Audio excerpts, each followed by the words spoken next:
Okay, Mr. Fisher, I've got a few questions for you. We are at your home, and what is your name again, sir? George Fisher, Mm-hmm. And what is your birthday 2325, and your current address?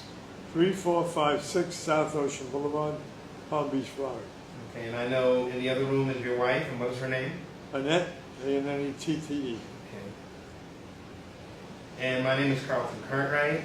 I'm with the Children's Coalition Incorporated. I'm the CEO and founder and the executive director.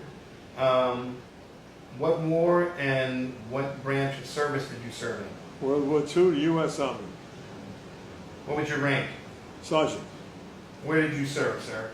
In Europe, mostly in Belgium, France, and Luxembourg. All right. Were you drafted or were you enlisted? No, I was drafted. Where were you living at the time? In Brooklyn, New York. I was going to college.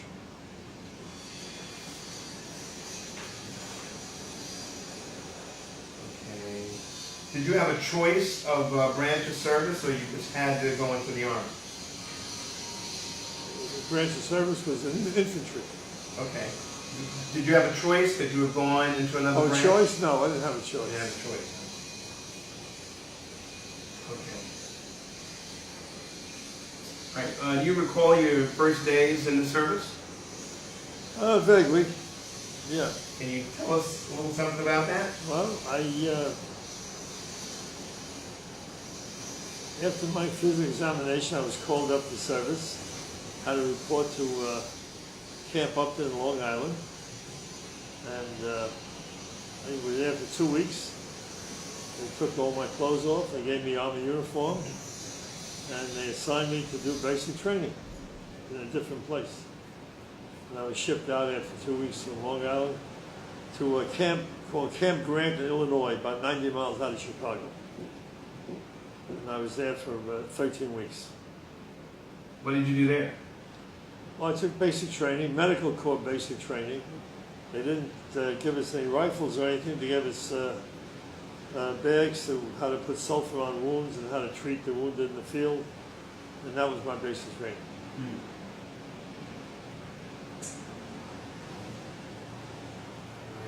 You remember your instructors? My instructors? Yeah. No. No? Yes, you see you served in World War II in Europe, correct? Correct. European theater? Where exactly did you go? Well, for basic training, we went, there was a special program the Army had developed called Army Specialized Training.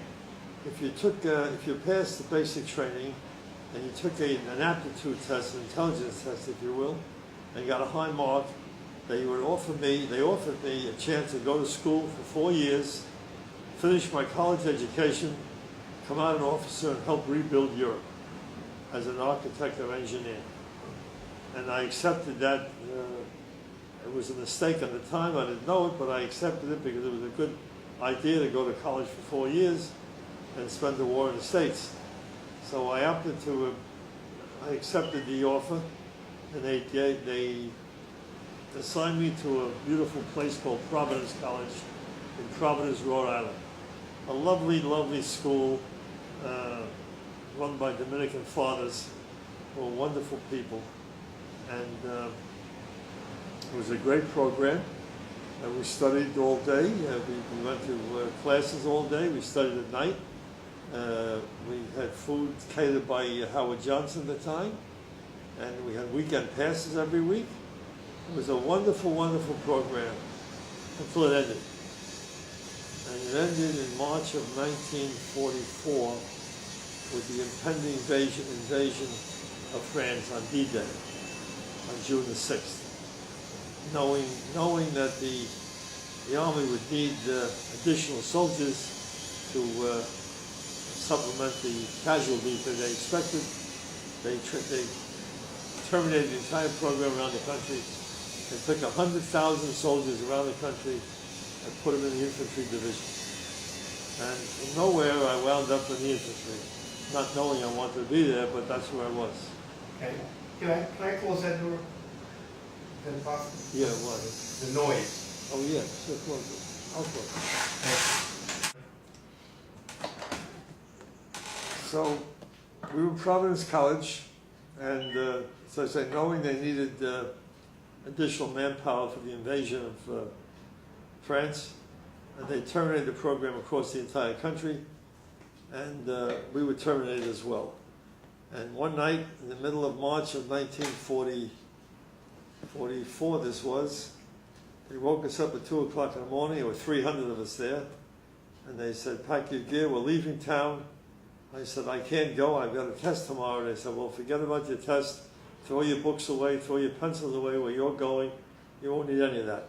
Okay. And they dumped us, they marched us to a train station in Providence, put us on a windowless train, and 10 days later, they dumped us in the fields, the mud field in Tennessee, and assigned us to the various regiment companies of the 26th Division. And if you think about going from heaven to hell, that was it. I can think of no other way to describe it. We were clean college kids in clean uniforms, and they dumped us in the mud of Tennessee to join the 26th Division, who were already there.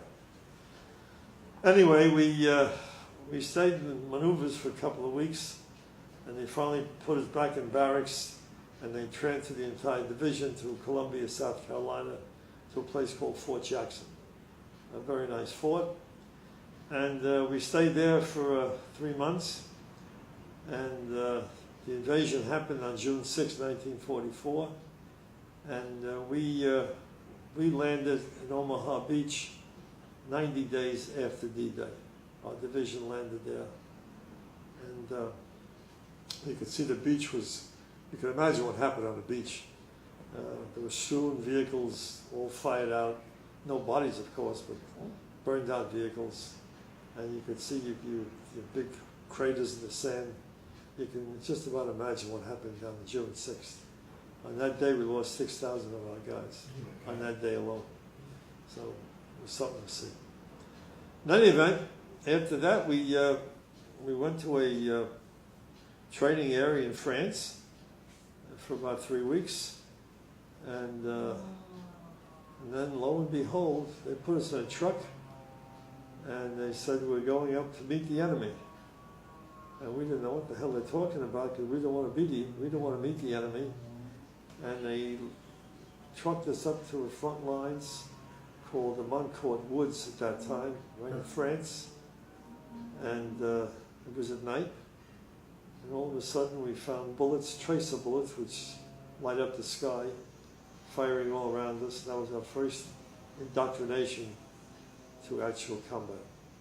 A few of my buddies got killed that night, and from there on in, it was just one hell of a nightmare.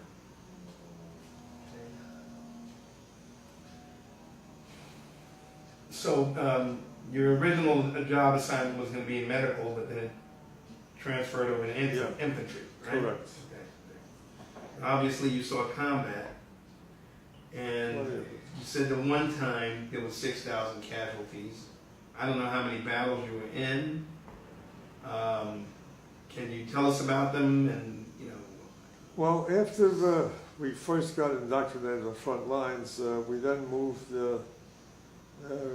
Every day or so, we moved into an area where you had to take a village, or attack a village, or I don't remember all the names of the villages, but we were on the front lines from October of 25th to about December the 10th.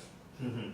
And during that period of time, we marched into villages, we took some villages, we slept in the field some nights we slept in villages if we overran them. You just wondered if you'd survive the day, Mm-hmm. and that's how we spent the time. Then on December 10th, they said that we earned a rest. They're going to move us back to a city in France called Metz, M-E-T-Z, which was just taken by the Allies a couple of months ago. And we're going to have rest and relaxation for 2 weeks. Clean uniforms. We hadn't taken a shower or hadn't washed in close to 3 months. And we were very happy about that. And sure enough, they trucked us down to Metz. and we took hot showers, and we got clean uniforms and had hot food. We were supposed to be there for 2 weeks. We were there for about 26 hours. And word came down to pack up your gear, we're moving. Were we supposed to be here for 2 weeks? No, we're not going to be here 2 weeks. There's been some disturbance up in the Ardennes woods, up north in Luxembourg, and the guys up there need some help. Now, we didn't know at the time what's going on, because we don't know what's going on. Right. But at that time, it was the start of the Battle of the Bulge, which started on December the 16th. When 500,000 Germans overran our lines. Now, at that time, we didn't know what was going on. We just heard a disturbance. Our good General Eisenhower was in Versailles, having oysters with General Bradley. He'd just gotten his 5th star, and they give him commander-in-chief of the entire army. They were celebrating, and word got to Eisenhower, General Eisenhower, that there was some small disturbance in the Ardennes forest. He thought nothing of it, let it pass. And the next day, on December 17th, the Germans captured 25,000 of our troops from the 106th Division. They were on the line up right in the front lines. They were inexperienced troops, just came off the boat. And the reason they put them up there to give them some exposure to the front lines, although there was nothing doing up there at the time, they put them up there. They manned a 60-mile front, which is unheard of. They just couldn't do it. They were spread out very far apart. And the Germans overran our line. They captured an entire regiment, which is 8,700 guys right there. And it wasn't a disturbance. It was an all-out attack. It was Hitler's last gasp for breath, because Germany surrendered 3.5 months later. Okay. It was a decisive battle. It was the bloodiest battle of World War II. And in that 6-week period, it started December 16th and lasted till January 25th of 45. And in that 6-week period, we had 80,000 casualties, 19,000 died, just in that period of time. And they didn't succeed, of course. They wanted to get to Antwerp. They never got that far, but they did penetrate 60 miles into our lines, and before we thought that we were able to push them back to where they started from. But the whole process took 6 weeks. One of the benefits the Germans had was the fact that it was snowing and freezing for 10 consecutive days, which meant that our aircraft couldn't fly. They couldn't bomb them, they couldn't strike them, they couldn't support the ground troops, and we were left hanging out there by ourselves.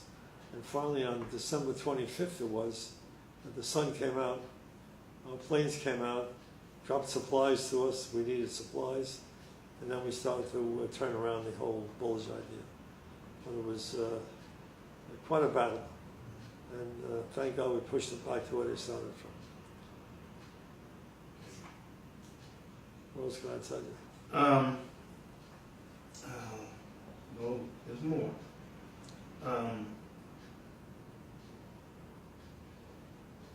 Okay, so were you a prisoner of war? Was I what? POW. No, I was never captured. Great. I eluded the capture.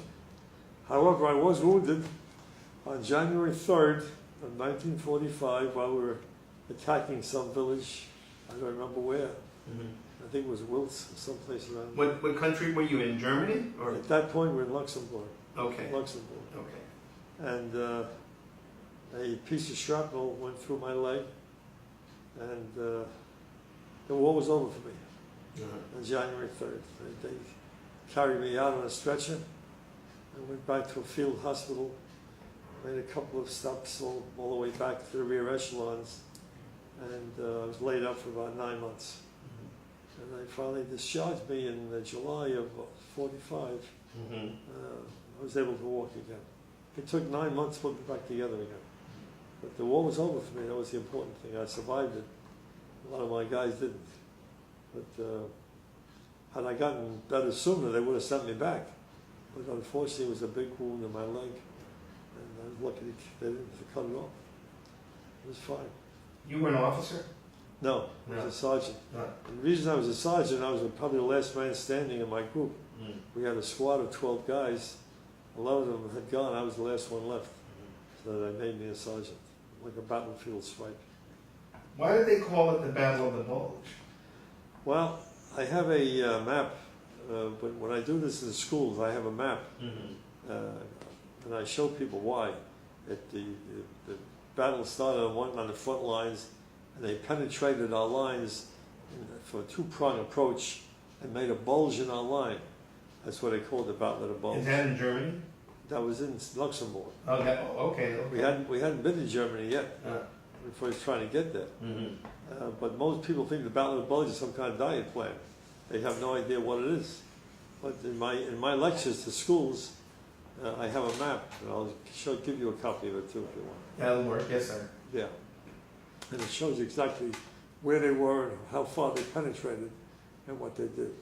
Because Germans were they didn't take any prisoners. They massacred many of our guys.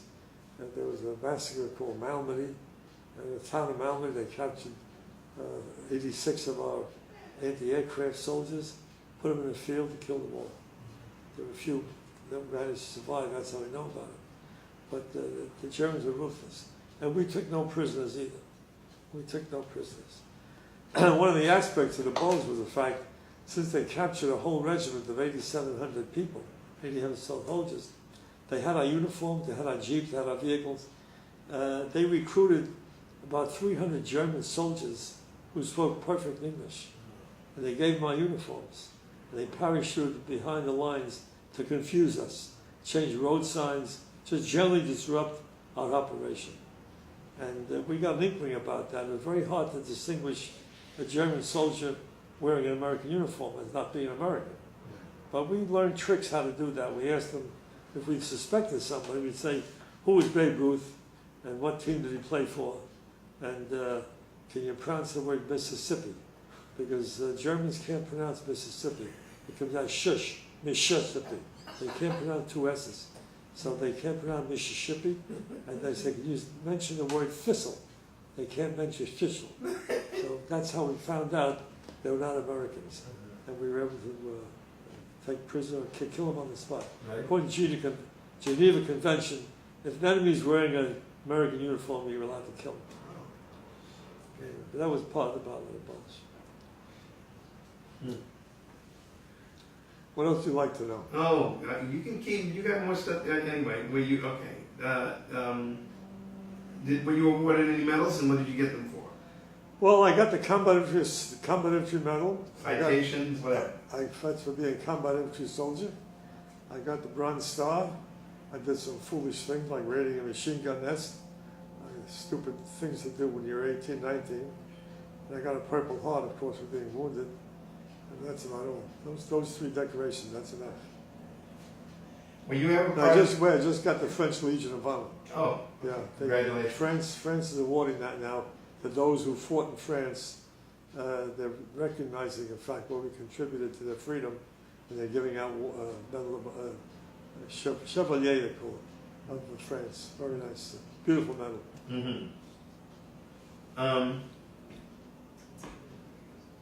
Well, anyway, right. Oh, were you ever part of any battle planning? Any what? Battle planning, or was that only the officers? No. We would just what we were told. I have no idea where we were, what we were doing. Okay. All right. We covered that you got a Purple Heart.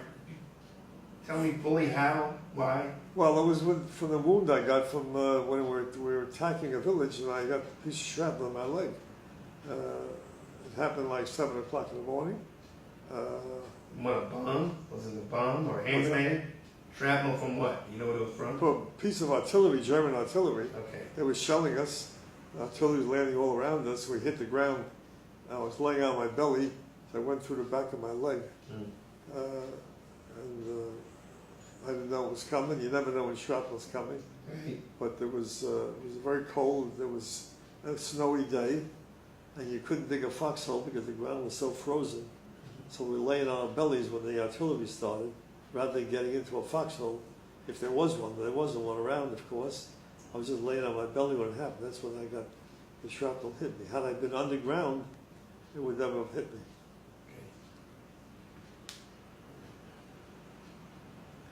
while you were in the service, how did you stay in touch with your family? How did I what? How did you stay in touch with your family while you were in the service? Well, it was very hard to stay in touch with them. We didn't get mail up on the front lines very often, and when we wrote a letter, if we could write a letter, you couldn't say in a letter where you were or what you were doing. It was all censored. The officer had to read the mail, and he struck out things that would give away our position. So if I wrote to my mother, I'd say, "Dear Mom, I can't say I am here.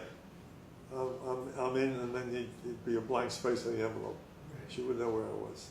So writing was really of no purpose, and we couldn't receive much mail up there either. It was during the combat situation, and mail is the last thing you think about. You're trying to survive. That's all you're trying to do. Just get through the day and survive. We don't look for any mail. Okay. What was the food like? Well, there was no hot food. It was all canned rations. I think on Thanksgiving Day we did get a hot meal, if I recall. I'm not sure. Okay. I think we did get a hot meal on Thanksgiving Day. They brought it up to the front lines. But basically the food was just canned rations. And whatever we could scrounge in the villages, if we found an egg or something, we'd fry it. Or if we found anything in a house that we could use, we'd eat it or fry it or either do whatever we can with it. One guy caught a chicken, he roasted it, he burned it, so we ate chicken. We just salvaged whatever we could. Right. Did you have plenty of supplies, or how did that go? Supplies, we had no supplies to speak of that were worthwhile. We had no overcoats, we had no mufflers, no gloves, no change of socks. We had left the rest area so quickly, they didn't have time to outfit us to where we're going. They knew we're going north to cold country, but never gave us overcoats or mufflers or hats or gloves or socks. So we just had our field jackets that we used, and it was cold every single day. And they never sent up any supplies to keep us going. Tell me about the pressure and the stress. The what? The pressure and the stress. Pressure and stress? Being in a combat situation. It's constant pressure and constant stress. And as I say, the main focus of your life was to survive that day. You didn't know if this would be your last day on earth. There's no way of knowing. Because with the artillery going on, all the Germans shelling our positions, and with small arms fire, you never know if you can survive.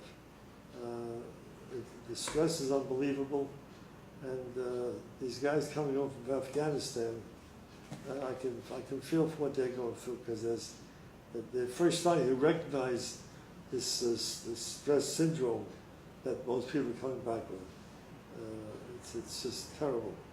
And at that time, if a guy was under too much stress and he went a little crazy, they called it battle fatigue. They don't use the word battle fatigue today. They call it some kind of stress syndrome. But they recognize the fact that it happens. But it's just a question of survival. It's just all day long. Some guys could handle it, and some guys couldn't. Okay. What did people do to entertain themselves? To what? Entertain themselves. Did you go on leave? No entertainment. No leave, no nothing? No leave. No leave, no entertainment. Solid. How long were you on, once you started your battle phase involvement, how long did that last? Well, we Up got... until you got hit, or? Well, it lasted until January 3rd, except for that 1 to 2 days that we had in the rest area, Metz. Other than that, it was a constant combat situation. I heard you Except say for 2 days. 6 weeks. What's that? Was it, you were there for 6 weeks and you got hit? No, we started January 16th, and I got hit on January 3rd, so I was there about 3 or 4 weeks before I got wounded. Okay. And I was happy to get wounded. I was very happy about that. Many guys were shooting off their toes. Better do that than to die. And they got court-martialed for that. But again, spending a few years in a prison is better than losing your life on the battlefield. A lot of guys did that. Mm. They call that a self-inflicting wound. Right, exactly. So besides Luxembourg, when you told me you went to basic training, did you travel any other place while you were in the military? No, that's it. That was it. Out of all of that, I guess you might call it darkness. Were there any you ever recall any particularly humorous or unusual events? I can't think of anything humorous over there. There's nothing to laugh about. Nothing. There's a movie out with Van Johnson called Battleground, which shows you Battle of the Bulge. Right. And in the movie, they're all having a good time, and they find eggs Van Johnson finds some eggs in the farmhouse. He cooks them up, and they're all laughing and having a good time. We didn't have any laughing. We didn't have any eggs in the farmhouse, and we had nothing like that. That's strictly Hollywood. And people that saw it, they thought the Battle of the Bulge was some kind of joke, But it was the furthest thing from the truth. But people didn't know that. When I saw it, I just turned it off. I just couldn't watch it anymore. No picnic there, huh? No. Okay. All right. What did you think of the officers and your fellow soldiers? The officers were fine. My fellow soldiers are fine. I lost a lot of good friends over there. Mm-hmm. There's a certain amount of camaraderie you have when you're with the guys. Right. And I lost a few of them. A lot of them never came home. Have you stayed in touch? There's something about combat veterans. Uh-huh. We all have friends. Yeah. It's not friendship. We all have friends. There's something about the camaraderie of a buddy that you share in the foxhole when he's watching out for your life and you're watching out for his life. Right. And the fact you're all exposed to this. We have a Battle of the Bulge chapter down here, of which I am president. And I'm proud to say we have 235 survivors. And we meet twice a year here at the Airport Hilton Hotel in the Grand Ballroom. And it's a chance for us to cleanse our wounds and talk about the battle. And it's still alive and well. And we used to have 350 members. We're down 237. Unfortunately, we're losing them 1,000 a day across the country. But there's still some. In order to be a member of our chapter, you had to be in that particular battle. And we don't take people from Iwo Jima or Pacific or any place else. Right. You had to be in that particular battle. You had to be exposed to that 6-week window. We have 237 guys who are. And we get together twice a year and we enjoy it. It's a camaraderie. It's like electricity in the room. When you walk in there, you can feel it. It's just, we've all been to hell and back. And we all know it.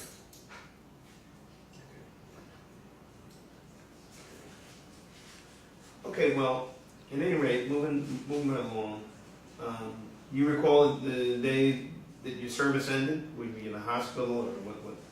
Well, days in the hospital, once I was recuperating, it was a little more enjoyable than being on the front lines. Mm-hmm. We had a comfortable bed, we had 3 meals a day, and it was a safe and secure environment, so it was very nice. Where were you in the hospital?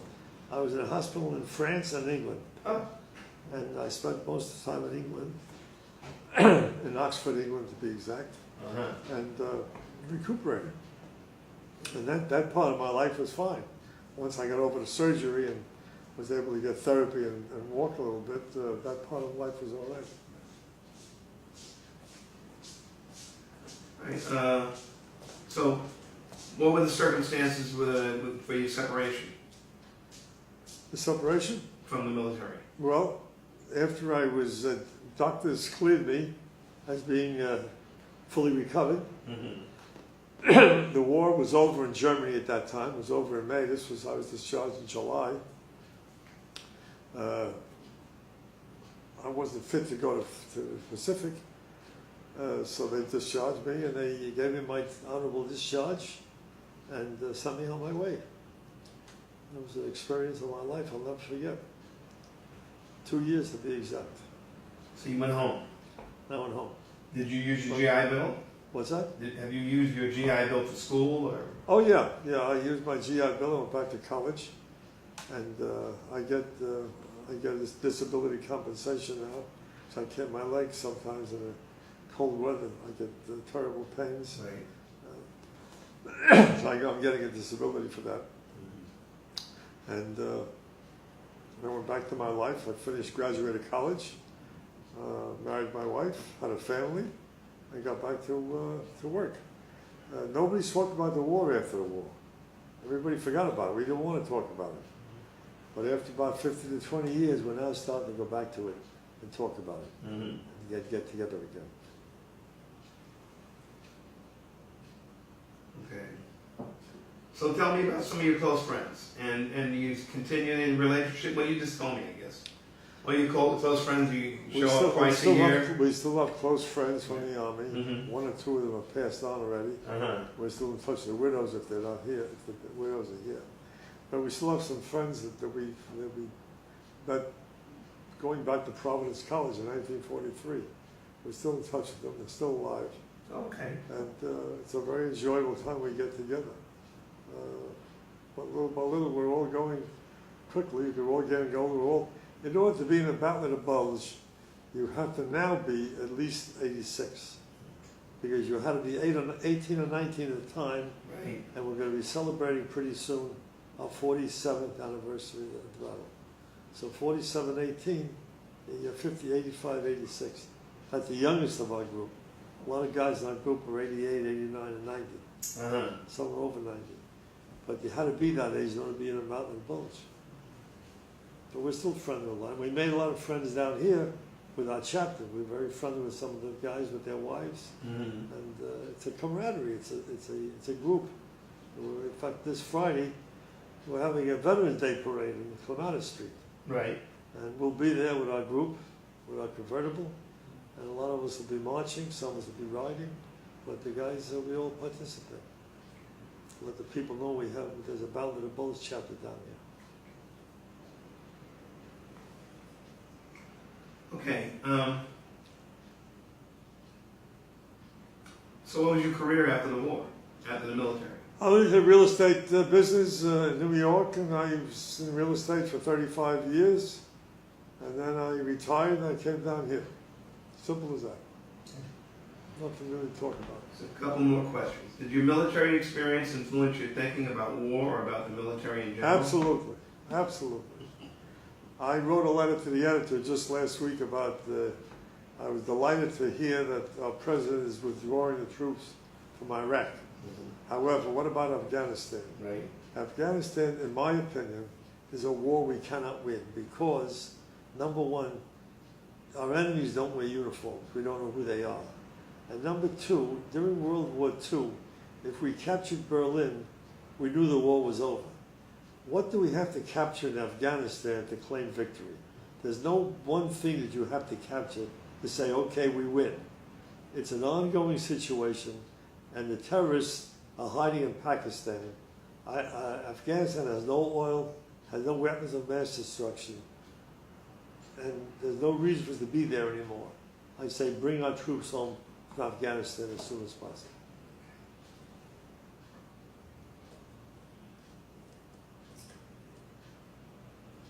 Okay. How did your service and experiences affect your life? Well, I'm very disciplined. I'm more tolerant of people because, especially the veterans, those that survived, we have a friendship together. And I know what these guys over in Iraq and Afghanistan are going through over there. And it's a terrible situation. In war, it's not who's right, but who's left. And that's the worst part of it. Our cemeteries are all over Europe. We have different cemeteries, all with our American soldiers. And I know what these guys are going through. So, the military is a wonderful experience. If you're not on the front lines, it's a great experience. Last question. Is there anything you would like to add that we have not covered in this interview? I think we covered pretty well all of it. I can't think of There's anything. a lot of information. I can't think of anything we haven't covered. Okay. Good. The answer is no. I just can't think of anything right now. That's about it. We covered the whole thing. All right, Mr. And I'm Fischel. getting tired anyway. So. I understand. That's fine. I'm going to thank you for taking the time to give us the Okay, interview so I glad can to get do the it. information. Anything that'll educate young people and help the veterans, I'm all for it. I go to schools. I teach. I visit fifth grade schools, high schools, public schools. I go all over and I do talk about the war and tell people. I leave with one thought, boys and girls, when I leave. If you see a veteran of any war, shake his or her hand and say, thank you for your service. A lot of them never made it home. So that's what I do. I was at a school yesterday, in fact, the art school in West Palm Beach.